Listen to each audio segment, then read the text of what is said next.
राज ठाकरे ने तो बहुत बड़ा गेम खेल दिया भैया, बहुत बड़ा गेम खेल दिया। आदित्य ठाकरे का नाम सुशांत सिंह राजपूत दिशा सालियान के केस में था।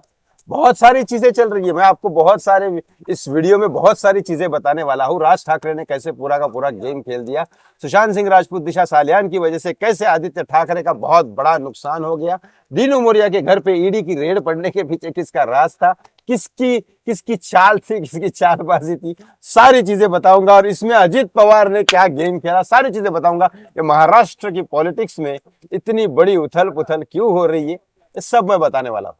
लेकिन बस हाथ जोड़ के एक रिक्वेस्ट करता हूं, प्लीज इस चैनल को सब्सक्राइब कर लीजिए, वीडियो को लाइक और शेयर करना ना भूले प्लीज।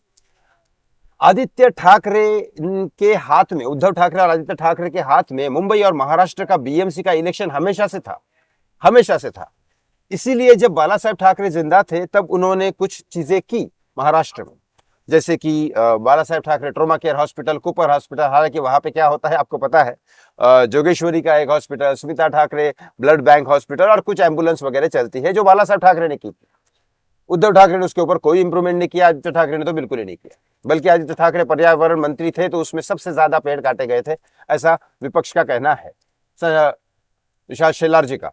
इसके बाद अब जो राज ठाकरे है उन्होंने कई सारी चीजें भी की महाराष्ट्र में। बीएमसी के इलेक्शन तो वो कभी जीते नहीं, लेकिन उनके एम्बुलेंस वगैरह कुछ चीजें चलती है समाज सेवा के लिए, महाराष्ट्र के लिए उन्होंने कुछ किया है। अब राज ठाकरे सबसे पहले गए थे एकनाथ शिंदे के पास। एकनाथ शिंदे को उन्होंने कहा कि अजित पवार तो एक ही सीट है उनकी जीत के आई, वो लड़े ही 5 सीटों से, क्योंकि शरद पवार ने उनको लड़ने की मौका ही नहीं दिया, 5 ही जगह दे दी और 5 सीटों में से एक जगह वो अजित पवार जीत के आए। अब अजित पवार जब एक सीट से जीत के आए तो भी उनको डिप्टी सीएम बनाया गया, तो मैं अगर बीएमसी का इलेक्शन लड़ता हूं तो मुझे ये चीज का कॉन्ट्रैक्ट चाहिए। अब उन्होंने कोई एक चीज का मांगा, वो अभी तक खुलासा नहीं हुआ, सोर्स ने मुझे बताया नहीं। रोड का कॉन्ट्रैक्ट मांगा कि लाइट का, कि किसका क्या है, या खेल कूद का, कि क्या जो भी है, बीएमसी में बहुत सारे पार्ट होते हैं। तो उन्होंने वो कॉन्ट्रैक्ट मांगा। एकनाथ शिंदे ने कहा मैं डिप्टी सीएम हूं, मैं ये नहीं कर सकता क्या, क्योंकि शायद एकनाथ शिंदे भी वही चाहते होंगे, क्योंकि बीएमसी के इलेक्शन में बहुत ज्यादा पैसा है, बहुत बहुत ज्यादा पैसा है। तो उसके बाद फिर इन्होंने उद्धव ठाकरे के जगह पास जाके गए।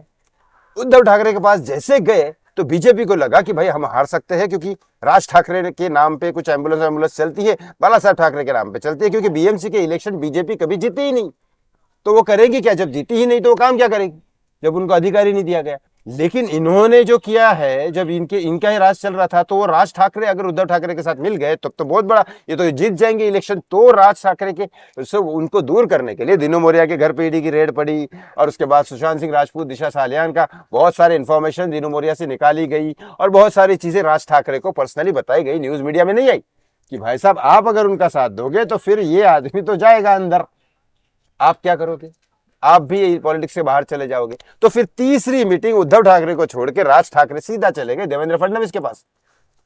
फडणवीस के पास गए तो फडणवीस साहब ने बोला क्या चाहिए आपको। फडणवीस साहब ने बताया अच्छा ये कॉन्ट्रैक्ट चाहिए आपको, ठीक है कोई बात नहीं, मिल बांट के करेंगे सब कुछ। तो फिर कुछ काम तो होगा एटलीस्ट। मैं तो हमेशा कहता हूं हर नेता करप्ट है, लेकिन कम से कम नेता में से अगर बेस्ट चुनना है तो फिर बीजेपी है। और फडणवीस साहब बहुत शांत दिमाग के आदमी है, वो भगवान तो है नहीं, इंसान मतलब पॉलिटिशियन ही एक तरह से देखा जाए तो, लेकिन बाकी पॉलिटिशियन से तो अच्छे हैं। तो फिर राज ठाकरे के साथ देवेंद्र फडणवीस की बन गई।